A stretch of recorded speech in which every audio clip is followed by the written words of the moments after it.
Jai Hind. My name is Vivek Agarwal. I'm the assistant professor in the Department of Computer Science and Engineering, Akgec. So today we are going to discuss the topic cloud service delivery and deployment models. So in the cloud services, there are two kind of the models: delivery models and the deployment models. Many of times we used to confuse in between these terms, delivery and deployment. So delivery, how the cloud service is being delivered from the cloud service provider to the cloud consumers, the way, the medium, or I must say the way, ultimately a way, how they are being delivered, how they are being provisioned.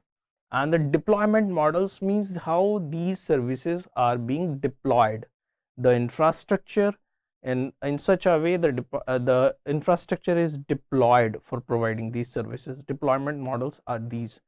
So in short, we can say like there are various delivery models. Generally we know them: infrastructure as a service, IAAS.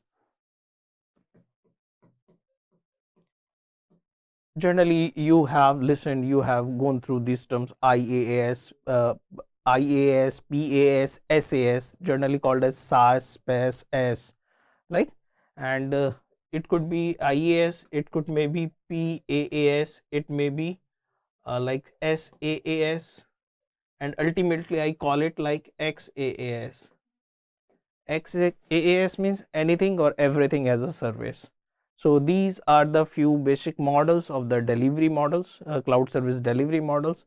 And if we call about the deployment models, there used to be generally four deployment models are there. The first is private cloud, public cloud, private cloud, hybrid cloud, and the community cloud. So four kind of the deployment models are there. And for the delivery, the main are the basic three models: infrastructure as a service, platform as a service, and software as a service. But we can extend them, like you had listened like storage as a service, you have listened like Hadoop as a service. So in the delivery model there could be n number of delivery models. We can categorize a number of models for the delivery purpose. But for the deployment there are only four standard models. First is the public, means the publicly deployed cloud services, the privately deployed cloud services, in a hybrid model deployed cloud services, and the community based or the community level deployed services. So first we are going through with the delivery models, then we will be discussing the deployment models. So starting with the delivery models. Before starting with the delivery model, first we must understand the service orchestration. Already we had listened this term, we had understood this term in the cloud reference model as well. So orchestration means ultimately the management of the resources, the management of the cloud resources, and they are ultimately responsible for provisioning the service, because if there are not, the resources are not managed properly at the cloud service provider side, then how they would be managed, how they would be provisioned to the consumers in an efficient way. So ultimately we can call the orchestration layer is responsible for governance, control, and the coordination of the services delivery process. The service delivery process, to which right now we are focused about the service delivery process or the service delivery models. So this is a particular service layer of the, I must say, the cloud reference model we had gone through. So there are separately three, we can call them the layer as well. So the service layer is categorized into three models. These are the models to which are we talking about: the service models, SaaS, software as a service, PAAS, platform as a service, IaaS, infrastructure as a service. In further slides we are going in detail, and there could be some resource abstraction and control layer, physical resources layer. Ultimately there would be some hardware. If there is no hardware, hardware means the ultimate the resources, hardware and the facility. If there are not any physical resources available at the cloud side, then how they are going to be provisioned to the consumers. So this is a layer responsible for the infrastructure, I must say the infrastructure deployment. And this is a resource abstraction and the control layer, because if we talk about the cloud consumer, he is not bothered about how this service is being provisioned to him. He is only concerned about the services is provisioned by the cloud service provider. So this is the layer is abstracting, is hiding these information, how these cloud resources are deployed at the data center of the cloud service provider. So we are focused about the service layer, which interfaces for accessing the service, which can be IAAS, PAAS, SAAS. These are the three basic cloud servicing model, but there may be a number of, I must say, the various other models as well. So in this lecture, we would be more focusing about these three models only: software as a service, platform as a service, and infrastructure as a service. In short abbreviation, SaaS, PAAS, IaaS. So for understanding these three models, we must understand this layered cloud architecture. If we talk about any cloud, then it may be it can be designed into some layers. So if we layered the whole architecture, there could be 4 layers. There could be an application layer, there could be a development framework layer, there could be a storage and virtual machine layer, and a data center layer. Like ultimately there would be a data center which is having the physical resources deployed there. Like already we had discussed the data center in the very first lecture of this subject. So at data centers, all the physical resources is being deployed, and on its subsidiary layer, which is specifically designed for the storage and the virtual machines. And next layer is for the development frameworks, which can be provisioned for the developers. This is generally for the admins or for kind of the users who are more interested about the physical resources. For using the physical, in spite of having their own resources, they want to utilize the resources provided by the cloud service provider. So they are the admins which are more interested to use the infrastructure of the cloud service provider as a service. Simply short abbreviated, infrastructure as a service. So these two layers are responsible for provisioning of the infrastructure as a service, and this layer is specifically designed for the developers and can be called as the platform as a service, which is providing a platform for the developers. In spite of having a development environment on their own systems, the developer can utilize the services in the form of services, the resources provided by the cloud service provider. So they no need to make a runtime environment or a development environment on their machines. They simply can go access the platform provided by the cloud service provider using some internet browsers and can utilize the resources as a service, simply called platform as a service. And the last layers is where the applications are deployed at the cloud side, at the cloud service providing side. The applications are deployed as it is, where the users can directly access these services as a software. We can call them as a software, SaaS, software as a service. In the next slide, we would be having a more detailed things. So application layer is kind of a business application or web services or multimedia layer. The example could be the Gmail, Facebook, Salesforce, YouTube, etc., which are kind of the direct application can be accessed by the user. Simply we can call them software as a service, means these platforms are providing some softwares to their consumers as a service. In the case of platform layer, we can example could be Google App Engine, a very good example. Another could be the Google Colab. If you work on the Python, then you must be know about the Google Colab. So Google Colab is there, Google App Engine is there, and if you work on the like MATLAB, then there is MathWorks as well, the platform through which you can access a platform, an environment where you can execute, you can design and develop your application and execute them. So ultimately this is helpful for the various software developers and other kind of the developers, where they are getting the services in the form of platform, and ultimately they are getting these resources as a service. So simply platform as a service.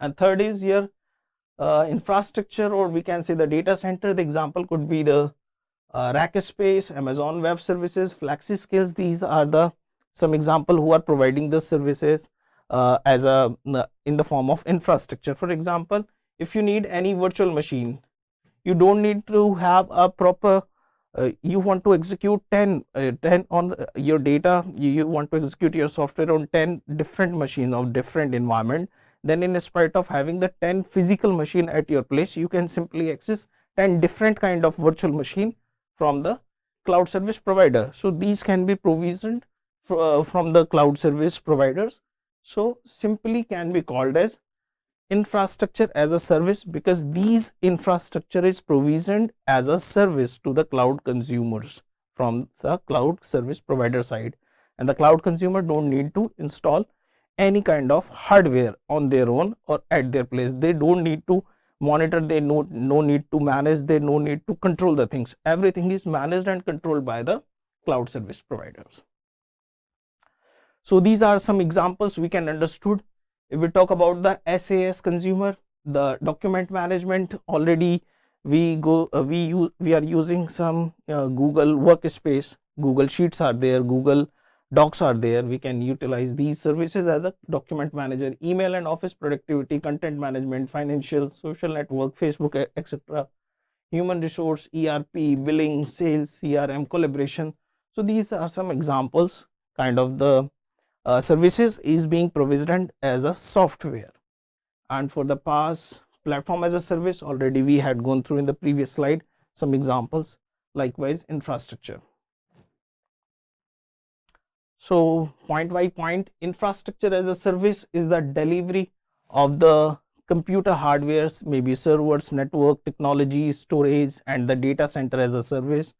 It may sometimes it may include the operating system as well, and some virtualization technology, virtual machine, as already I had discussed. So these are the resources can be provisioned as an infrastructure as a service. The IAAS customer rent computing resources instead of buying. Yes, this is the biggest example of the cloud computing. Like in spite of purchasing, buying, and installing these infrastructure, these physical resources at their own side, they can access these resources from the cloud service provider in the form of service, and they can pay, they can yes, we can call them that they can pay as per their usage basis only. They no need to provide, they no need to pay the whole cost of the development or the I must say the deployment. They just need to pay as per their uses only. In case of platform as a service, it deliver what you might call a solution stack, a set of softwares, a set of related tools which is helpful for any developer for making a full stack environment for developing, for designing and developing other softwares and other applications. Yes, the main advantage of this model is the developer don't need to be bothered about the setup of this whole runtime environment and the design and development environment. Everything is available at the cloud service provider side and being provisioned as per their request, anytime, anywhere. Even the challenge of the devices also be deleted here, is being managed here, because you can access these things on any device. Like you were working on your laptop and your laptop got some trouble, it is not working as per its functionality, then you will have to set up the same environment in the another machine. But in the case of cloud service, platform as a service, there is no need to set up, simply you can access the same thing on the different machine. Okay, so software as a service, simply the applications are provisioned as a software directly for the consumers. They can go and access the things, like Google Map is there, there is no need to set up, simply go and use the service and provided by the cloud service provider. If you need to write any document, you no need to install any MS Office like or any editing tools, simply go to the platform provided by the Google and just write down your document. So these are the benefits provided in this model, software as a service. If we talk about the scope, this is very simple to understand. Cloud consumer side application layer, the scope is very little. In the case of platform, a little more. In the case of infrastructure, a little more control on the resources provided by the cloud service provider, and likewise the cloud service provider vice versa. So these were the three models. Ultimately, these were the three models: infrastructure as a service, platform as a service, and software as a service. Apart them, we can have a storage as a service.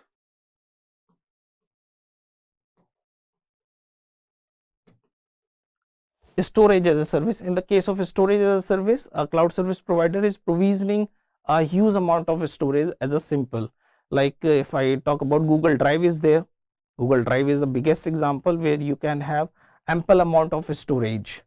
There is not any kind of a special software is provisioned, only a storage space is provisioned from the cloud side. So cloud as a service, there may be, like in the same way, there may be n numbers of models of the delivery, but basic models are these three. On the basis of these three, we can design or develop various other delivery models also.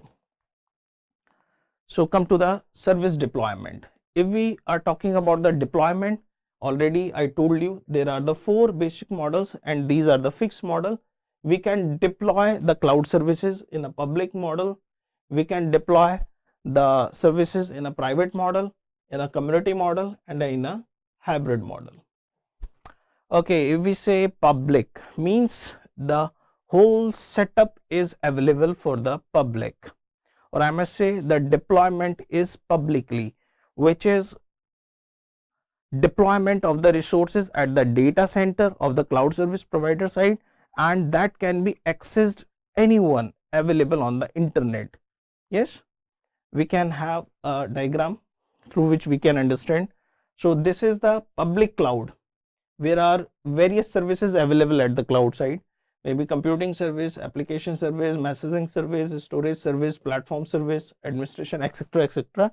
And these services can be availed or provisioned to n numbers of users. So for example, there are only 4 users, but it may be n number of users available which can access these services from a single cloud.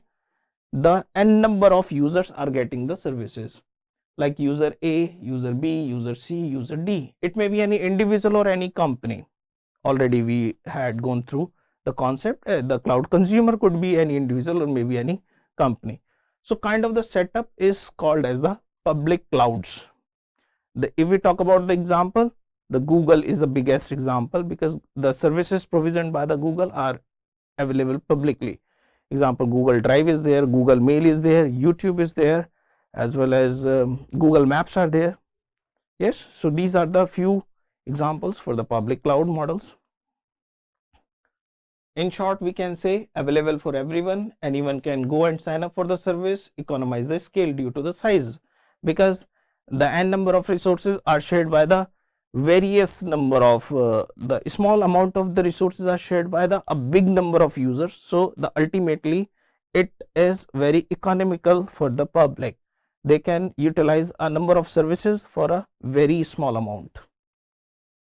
Next model is private model. As the name suggests, it is a setup designed privately for any user. Generally, these users used to be an organization. It may be an individual also, but generally the private cloud is set up for a particular organization. Means there is any organization which is very curious, or which is very specific about its data. It doesn't want to share its data on a shared cloud. So it may be required to set up a separate private cloud at its premises. Generally, private clouds are set up on the organization side, on its personal premises, its private premises. And the setup cloud, if we talk about this like a cloud, so the cloud is only access to this organization only. No other than this organization can access this cloud. So this kind of the setup is called as the private cloud. Means a cloud is set up specifically for a organization or for a particular consumer only. These cloud setup could be done by this company as well, maybe any hosting company, maybe any cloud service, private cloud service provider, or any public cloud service provider. Company can set up this model. So in summary, cloud infrastructure built in house, retain control of the resources. The main advantage of this, like the entity, the owner of this this cloud model would be having the full control of the resources. This is more secure because the very less number of users are accessing the things, so the privacy and the security can be managed easily. Can conform to the regulatory requirement? Yes, because due to the very small number of users, it can be confirmed, it can be done easily. Needs capital investment? Yes, this is again a con part of this model, where ultimately the consumer will have to spend a big capital for this deployment. Yes, and the need expertise to build and maintain. Ultimately, it's a kind of a specific model, then it would be need some expertise. And the third is hybrid model, which is having the combination of both. The two we already have gone through, the private cloud and the public cloud. If any setup is being done, like most of the resources in the private cloud model, but for the few requirements, the consumer is accessing some public cloud services as well. The combination of both kind of the things can be called as the hybrid cloud. So its advantage is best of both worlds. It can utilize the positive things, the pros of the both models. Workload is deployed mostly on the private cloud, and the resource can be used from public cloud when there is a surge in the peak, or we can call it cloud burst. We would be discussing in any other lecture this thing. And the last model is community model. As the term suggests, community means a cloud shared in a community. I would like to have an example, like there is a company Meta and having its subsidiary company like Facebook, like Insta, like WhatsApp. So for example, the Meta is having its own cloud, the Facebook having its own cloud, the Instagram is having its own cloud, and the WhatsApp is having its own cloud. But for the better payload management, if they are sharing their cloud to each other, and they are making a kind of an environment, the cloud is being accessed among these users only, the kind of the setup can be community. Means a cloud which is accessed, which is provisioning to a particular community only. In other words, we can understand it like, if there are various organizations who are having their own clouds and they want to share their cloud to each other for their specific reason, for their common purposes, then the kind of the setup can be called the community cloud. We can understand this through this diagram. There could be two models. One model could be like the organization A is having its private cloud, organization B is having its private cloud. So they can club these models, they can club these cloud as a single cloud and can be utilized, can be provisioned to both. And the another model could be they can have a single kind of a private cloud which can be accessed by a specific number of organizations. So these were the four models we had gone through. The first was the public, the second was the private, third was the hybrid, the combination of any two, and the fourth is your community cloud. So that's it for today. We would be having any other lecture for other topic. Thank you.